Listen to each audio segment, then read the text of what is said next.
வணக்கம். அமரர் கல்கி எழுதிய பொன்னியின் செல்வன் பாகம் 1 புதுவெள்ளம். அத்தியாயம் 13 வளர்பிறை சந்திரன். இளவரசிகளின் ரதம் கண்ணுக்கு மறைந்த பிறகு ஜோதிடர் வந்தியத்தேவனை வீட்டிற்குள் அழைத்து சென்றார். தம்முடைய பீடத்தில் அமர்ந்தார். சுற்றும் முற்றும் பார்த்து கொண்டிருந்த அந்த வாலிபனையும் உட்கார சொன்னார். அவனை ஏற இறங்க பார்த்தார். தம்பி, நீ யார், எங்கே வந்தாய் என்று கேட்டார். வந்தியத்தேவன் சிரித்தான். என்னப்பா சிரிக்கிறாய்? இல்லை, நீங்கள் இவ்வளவு பிரபலமான ஜோதிடர், என்னை கேள்வி கேட்கிறீர்களே. நான் யார், எதற்காக உங்களிடம் வந்தேன் என்று ஜோதிடத்திலே பார்த்து கொள்ளக்கூடாதா என்று வந்தியத்தேவன் கேட்டான். ஓஹோ, அதற்கென்ன, பார்த்து கொள்கிறேன். ஆனால் எனக்கு நானே ஜோசியம் பார்த்து கொண்டால் தட்சணை யார் கொடுப்பார்கள் என்றுதான் யோசிக்கிறேன் என்றார் ஜோதிடர். வந்தியத்தேவன் புன்னகை செய்துவிட்டு, ஜோதிடரே, இப்போது இங்கு வந்துவிட்டு போகிறார்களே, அவர்கள் யார் என்று கேட்டான். ஓ, அவர்களா? நீ யாரை பற்றி கேட்கிறாய் என்று எனக்கு தெரிகிறது. ரதத்தில் ஏறி பின்னால் புழுதியை கிளப்பி விட்டு கொண்டு போனார்களே, அவர்களை பற்றித்தானே என்று குழந்தை ஜோதிடர் சுற்றி வளைத்து கேட்டார். ஆமாம் ஆமாம், அவர்களை பற்றித்தான் கேட்டேன் என்றான் வந்தியத்தேவன். நன்றாக கேள். கேட்க வேண்டாம் என்று யார் சொன்னார்கள்? அவர்கள் 2 பேரும் 2 பெண்மணிகள் என்றார் ஜோதிடர். அது எனக்கே தெரிந்து போய்விட்டது. ஜோதிடரே, நான் குருடன் இல்லை. ஆண்களையும் பெண்களையும் என்னால் வித்தியாசம் கண்டுபிடிக்க முடியும். பெண் வேடம் பூண்ட ஆணாயிருந்தால் கூட எனக்கு தெரிந்து போய்விடும் என்றான் வந்தியத்தேவன். பின்ன என்ன கேட்கிறாய் என்று கேட்டார் ஜோதிடர். பெண்கள் என்றால் அவர்கள் இன்னார், இன்ன ஜாதி. ஓஹோ, அதையா கேட்கிறாய்? பெண்களில் பத்மினி, சித்தினி, காந்தர்வி, வித்யாதரி என்பதாக 4 ஜாதிகள் உண்டு. கடவுளே என்றான் வந்தியத்தேவன். ஏன் அப்பனே என்றார் ஜோதிடர். கடவுளை நான் கூப்பிட்டால் நீங்கள் ஏன் என்று கேட்கிறீர்களே என்றான் வந்தியத்தேவன். அதில் என்ன தவறு? அதில் என்ன தவறு? கடவுள் எங்கும் நிறைந்திருப்பவர் என்று நீ கேட்டதில்லையா? பெரியவர்களுடைய சவகாசம் உனக்கு அவ்வளவாக கிடையாது போல் இருக்கிறது. எனக்குள்ளே இருப்பவரும் கடவுள்தான், உனக்குள்ளே இருப்பவரும் கடவுள்தான். நீ இழுத்து கொண்டு உள்ளே வந்தாயே, அந்த என் சீடனுக்குள்ளே இருப்பவரும் கடவுள்தான் என்றார் ஜோதிடர். போதும் போதும், நிறுத்துங்கள். இவ்வளவு நேரம் பேச சொன்னதும் கடவுள்தான், இப்போது நிறுத்த சொல்வதும் கடவுள்தான் என்றார் ஜோதிடர். ஜோதிடரே, இங்கிருந்து போகிறார்களே, அந்த பெண்கள் யார், என்ன ஊர், என்ன குலம், என்ன பேர் என்று கேட்டேன். சுற்றி வளைக்காமல் மறுமொழி சொல்லுங்கள் என்றான் வந்தியத்தேவன். தம்பி, இதை கேள். ஜோதிடர் வீட்டுக்கு பலரும் வந்து போவார்கள். ஒருவரை பற்றி இன்னொருவரிடம் சொல்லக்கூடாது. இப்போது போனவர்களை பற்றி உன்னிடம் சொல்ல மாட்டேன். உன்னை பற்றி வேறு யாராவது கேட்டால் அவர்களுக்கும் உன்னை பற்றி ஒரு வார்த்தை கூட சொல்ல மாட்டேன் என்றார் ஜோதிடர். ஆஹா, ஆழ்வார்க்கடியான் நம்பி உங்களை பற்றி சொன்னது முற்றும் உண்மைதான். ஆழ்வார்க்கடியான் நம்பி உங்களை பற்றி சொன்னது உண்மைதான் என்றான் வந்தியத்தேவன். ஆழ்வார்க்கடியானா? அது யார் அப்படி ஒருவர்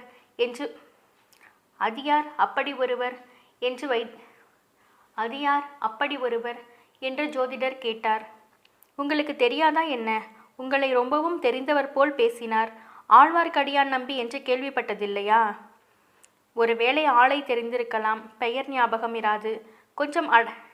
பெயர்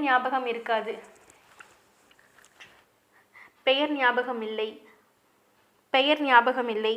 கொஞ்சம் அடையாளம் சொல்லு பார்க்கலாம். கட்டையாகவும் குட்டையாகவும் இருப்பார். முன்குடுமி வைத்திருப்பார். இளம் தொந்தியில் வேட்டியை இறுக்கி கட்டியிருப்பார். சந்தனத்தை குழைத்து உடம்பெல்லாம் கீழிருந்து மேலாக பூசியிருப்பார். சைவர்களை கண்டால் சண்டைக்கு போவார். அத்வைதிகளை கண்டால் தடியை தூக்குவார். கொஞ்ச நேரத்திற்கு முன்னால் நீயும் கடவுள் நானும் கடவுள்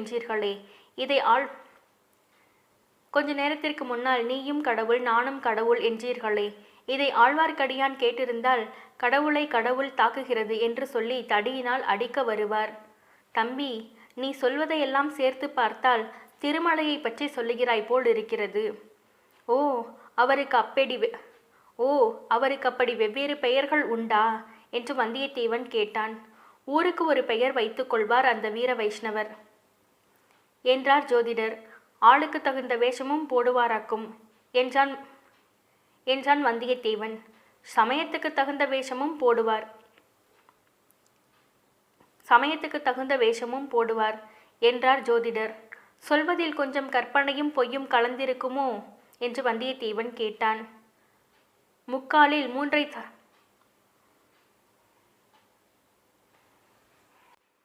முக்கால் வீதம் பொய்யும் கற்பனையும் இருக்கும், அரை வீதம் உண்மையும் இருக்கலாம் என்றார் ஜோதிடர். ரொம்ப பொல்லாத மனிதர் என்று சொல்லுங்கள் என்று கேட்டான் வந்தியத்தேவன். அப்படியும் சொல்ல முடியாது. நல்லவருக்கு நல்லவர், பொல்லாதவருக்கு பொல்லாதவர் என்றார் ஜோதிடர். அவருடைய பேச்சை நம்பி ஒன்றும் செய்ய முடியாது என்று வந்தியத்தேவன் கேட்டான். நம்புவதும் நம்பாததும் அந்தந்த பேச்சை பொறுத்திருக்கிறது என்றார் ஜோதிடர். உதாரணமாக உங்களிடம் கேட்டால் நல்லபடி சொல்வீர்கள் என்று அவர் சொன்னது. அவர் பேச்சில் அரை வீதம் உண்மை இருக்கும் என்றேனே, அது அந்த அரை வீதத்தில் சேர்ந்தது என்றார் ஜோதிடர். அப்படியானால் எனக்கு ஏதாவது ஆரோடம் சொல்லுங்கள். நேரமாகிவிட்டது, போக வேண்டும் ஐயா. அப்படி அவசரமாக எங்கே போக வேண்டும் அப்பனே? அதையும் நீங்கள் ஜோதிடத்தில் பார்த்து சொல்லக்கூடாதா? எங்கே போக வேண்டும், எங்கே போகக்கூடாது, போனால் காரியம் நடக்குமா என்பதை பற்றியெல்லாம் உங்களிடம் போகிற காரியம் நடக்குமா என்பதையெல்லாம் உங்களிடம் கேட்க வந்தேன் என்றான் வந்தியத்தேவன். ஜோதிடம் ஆருடம் சொல்வதற்கும் ஏதாவது ஆதாரம் வேண்டும் அப்பனே. ஜாதகம் வேண்டும். ஜாதகம் இல்லாவிட்டால் பிறந்த நாள் நட்சத்திரமாவது தெரிய வேண்டும். அதுவும் தெரியாதென்றால் ஊரும் பேருமாவது சொல்ல வேண்டும் என்றார் ஜோதிடர். என் பெயர் வந்தியத்தேவன் என்றான் என் பெயர் வந்தியத்தேவன். ஆஹா, வானர் குலத்தவனா என்றார் ஜோதிடர். ஆமாம் என்றான் வந்தியத்தேவன். வல்லவரையன் வந்தியத்தேவனா? அவனேதான். அப்படி சொல்லு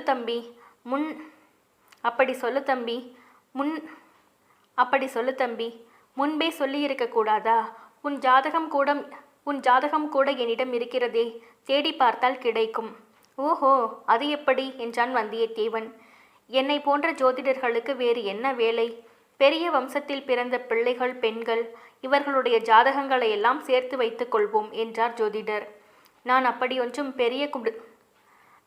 ஒன்றும் பெரிய வம்சத்தில் பிறந்தவன் இல்லை என்றான் வந்தியத்தேவன். நன்றாக சொன்னாய். உன் குலம் எப்பேற்பட்ட குலம்? வானர் குலத்தை பற்றி கவிவாணர்கள் எவ்வளவு கவிகளை எல்லாம் பாடியிருக்கிறார்கள். ஒருவேளை நீ கேட்டிருக்க மாட்டாய் என்றார் ஜோதிடர்.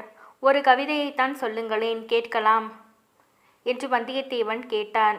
உடனே ஜோதிடர், வாணன் புகழுரையா வாயுண்டோ, மகதர்கோன் வாணன் பெயரெழுதா மார்புண்டோ, வாணன் கொடிதாங்கி நில்லா கொம்புண்டோ, உண்டோ அடித்தாங்கி நில்லா அரசு என்ற பாடலை பாடினார். பாடிவிட்டு கவி எப்படி இருக்கிறது என்று கேட்டார். கவி காதுக்கு நன்றாக இருக்கிறது. ஆனால் என்னுடைய கொடியை ஏதாவது ஒரு மாட்டின் கொம்பில் நானே கட்டிவிட்டால்தான் உண்டு. அரச மரத்து கிளை மேல் ஏறி நின்றால்தான் அரசு என் அடியை தாங்கும். அது கூட சந்தேகம்தான். கணம் தாங்காமல் கிளை முறிந்து என்னையும் கீழே தள்ளினாலும் தள்ளும் என்றான் வந்தியத்தேவன். இன்றைக்கு உன்னுடைய நிலைமை இப்படி இருக்கிறது. நாளைக்கு எப்படி இருக்கும் என்று யார் கண்டது என்றார் ஜோதிடர். நீங்கள் கண்டிருப்பீர்கள் என்று எண்ணியல்லவா வந்தேன் என்றான் வந்தியத்தேவன். நான் என்னத்தை கண்டேன் தம்பி? எல்லோரையும் போல நானும் அற்ப ஆயுள் படைத்த மனிதன்தானே. ஆனால் கிரகங்களும் நட்சத்திரங்களும் வருங்கால நிகழ்ச்சிகளை சொல்கின்றன. அவை சொல்லுவதை நான் சிறிது கண்டறிந்து கேட்பவர்களுக்கு சொல்கிறேன், அவ்வளவுதான் என்றார் ஜோதிடர். கிரகங்களும் நட்சத்திரங்களும் என் விஷயத்தில் என்ன சொல்கின்றன? கிரகங்களும் நட்சத்திரங்களும் என் விஷயத்தில் என்ன சொல்கின்றன ஜோதிடரே என்றான் வந்தியத்தேவன். நீ நாளுக்கு நாள் உயர்வாய் என்று சொல்கின்றன என்றார் ஜோதிடர். சரியாக போச்சு. இப்போதுள்ள உயரமே அதிகமாய் இருக்கிறது. உங்கள் வீட்டில் நுழையும் போது குனிய வேண்டியிருக்கிறது. இன்னும் உயர்ந்து என்ன செய்வது? இப்படியெல்லாம் பொதுவாக சொல்லாமல்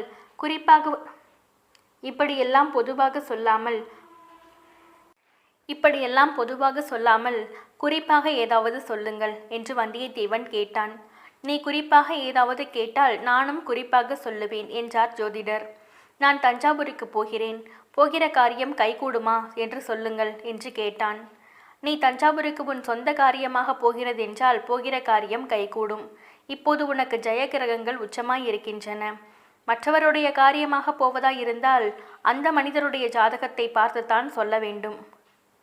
வந்தியத்தேவன் மூக்கின் மேல் விரலை வைத்து, ஜோதிடரே, உங்களை போன்ற சாமர்த்தியசாலியை நான் பார்த்ததே இல்லை என்றான். முகஸ்துதி செய்யாதே தம்பி என்றார் ஜோதிடர். இருக்கட்டும், கேட்க வேண்டியதை தெளிவாகவே கேட்டு விடுகிறேன். தஞ்சாவூரில் சக்கரவர்த்தியை பார்க்க விரும்புகிறேன். அது சாத்தியமாகுமா என்று கேட்டான். என்னை விட பெரிய ஜோதிடர்கள் 2 பேர் தஞ்சாவூரில் இருக்கிறார்கள். அவர்களைத்தான் கேட்க வேண்டும் என்றார் ஜோதிடர். அவர்கள் யார்? பெரிய பழுவேட்டரையர், சிறிய பழுவேட்டரையர். பெரிய பழுவேட்டரையர் ஒருவர், சின்ன பழுவேட்டரையர் இன்னொருவர் என்றார் ஜோதிடர். சக்கரவர்த்தியின் உடல்நிலை மிக மோசமாய் இருப்பதாக சொல்கிறார்களே, அது உண்மையா என்று கேட்டான். சக்கரவர்த்தியின் உடல்நிலை மிக மோசமாய் இருப்பதாக சொல்கிறார்களே, அது உண்மையா என்று கேட்டான். யாராவது ஏதாவது சொல்வார்கள். சொல்வதற்கு என்ன? அதையெல்லாம் நம்பாதே, வெளியிலும் சொல்லாதே என்றார் ஜோதிடர். சக்கரவர்த்திக்கு ஏதாவது நடந்துவிட்டால் அடுத்த பட்டம் யாருக்கு என்று சொல்ல முடியுமா என்று வந்தியத்தேவன் கேட்டான். அடுத்த பட்டம் உனக்கும் இல்லை, எனக்கும் இல்லை. நாம் ஏன் அதை பற்றி கவலைப்பட வேண்டும் என்றார் ஜோதிடர். அதுவரை தப்பி பிழைத்தோம் என்றான் வந்தியத்தேவன். உண்மைதான் தம்பி. பட்டத்துக்கு உரியவர் என்பது சாதாரண விஷயம் அல்ல, மிக அபாயகரமான விஷயம் என்றார் ஜோதிடர். ஜோதிடரே, இப்போது காஞ்சியில் இருக்கிறாரே இளவரசர் ஆதித்த கரிகாலர், அவருடைய யோகம் எப்படி